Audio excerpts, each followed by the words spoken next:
भूल भुलैया का रहस्य कबीर को हमेशा से रहस्यों की दुनिया में दिलचस्पी थी।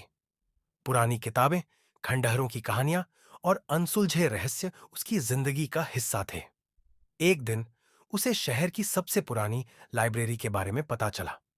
लोगों का कहना था कि उस लाइब्रेरी के तहखाने में एक भूल भुलैया है, जिसमें जो भी गया कभी लौट कर नहीं आया।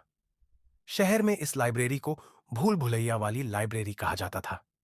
बुजुर्ग कहते थे कि वहां एक समय में एक रहस्यमयी विद्वान रहता था, जिसने एक ऐसा रास्ता बनाया था जिसमें फंसने वाला इंसान कभी बाहर नहीं आ पाता। लेकिन कबीर को इन बातों पर यकीन नहीं था। उसकी जिज्ञासा उसे वहां खींच लाई।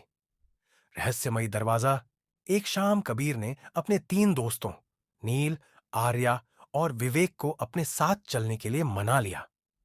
चारों ने लाइब्रेरी के बंद हिस्से में घुसने की योजना बनाई। आधी रात को, जब पूरा शहर सो रहा था, वे लाइब्रेरी में दाखिल हुए।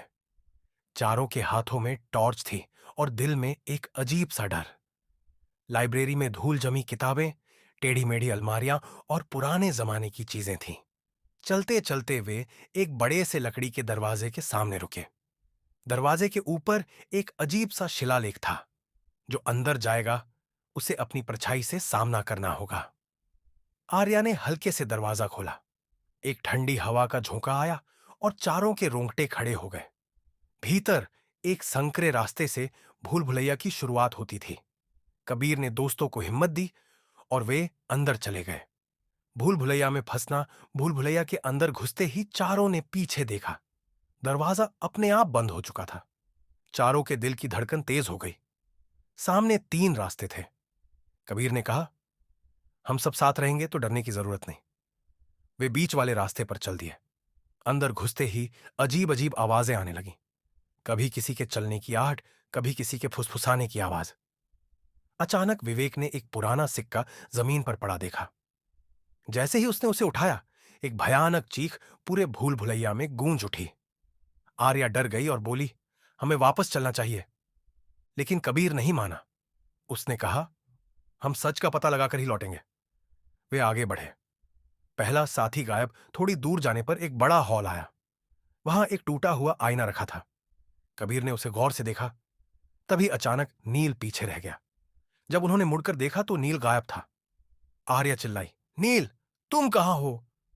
लेकिन कोई जवाब नहीं आया। अचानक टॉर्च की रोशनी में एक परछाई हिली, लेकिन वहां कोई नहीं था। भयावह सच की शुरुआत। अब तीनों का डर और बढ़ गया।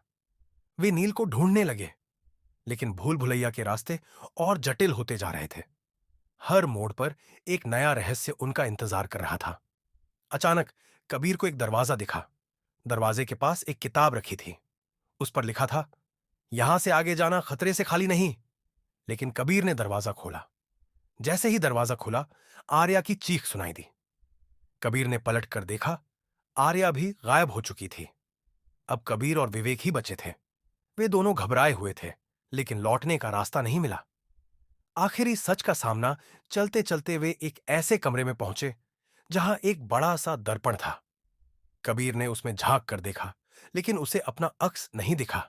इसके बजाय उसे वहां नील और आर्या की परछाइयां नजर आईं, जो किसी अनजान दुनिया में कैद थीं। अचानक विवेक भी गायब हो गया। कबीर अकेला रह गया। डर से उसका शरीर कांपने लगा। तभी दर्पण से एक आवाज आई, जो सच की तलाश करेगा, उसे अपनी परछाई से सामना करना होगा। परछाई से मुकाबला कबीर ने हिम्मत जुटाई और दर्पण की ओर बढ़ा। जैसे ही उसने दर्पण को छुआ, उसकी परछाई जीवित हो उठी। वह परछाई वैसी ही थी जैसी कबीर था, लेकिन उसकी आंखों में एक अजीब सी चमक थी।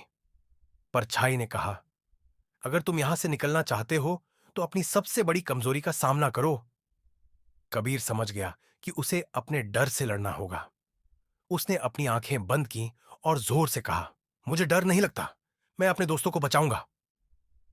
जैसे ही उसने यह कहा, दर्पण टूट गया और एक चमकदार रास्ता खुल गया। रहस्य का अंत। कबीर ने हिम्मत के साथ उस रास्ते में कदम रखा। अचानक वह लाइब्रेरी के दरवाजे के बाहर आ गया। नील, आर्या और विवेक भी बाहर जमीन पर बेहोश पड़े थे। कबीर ने सबको उठाया। तीनों धीरे धीरे होश में आ गए। वे सभी भूल भुलैया से बाहर निकल चुके थे। लेकिन उनके दिल में हमेशा के लिए उस रहस्यमयी जगह की यादें छप गईं। कबीर ने पीछे मुड़कर देखा। वह दरवाजा गायब हो चुका था, लेकिन उसे यकीन था कि उस भूल भुलैया में अभी भी कई राज छुपे थे, जो सिर्फ सबसे बहादुर लोगों का इंतजार कर रहे थे।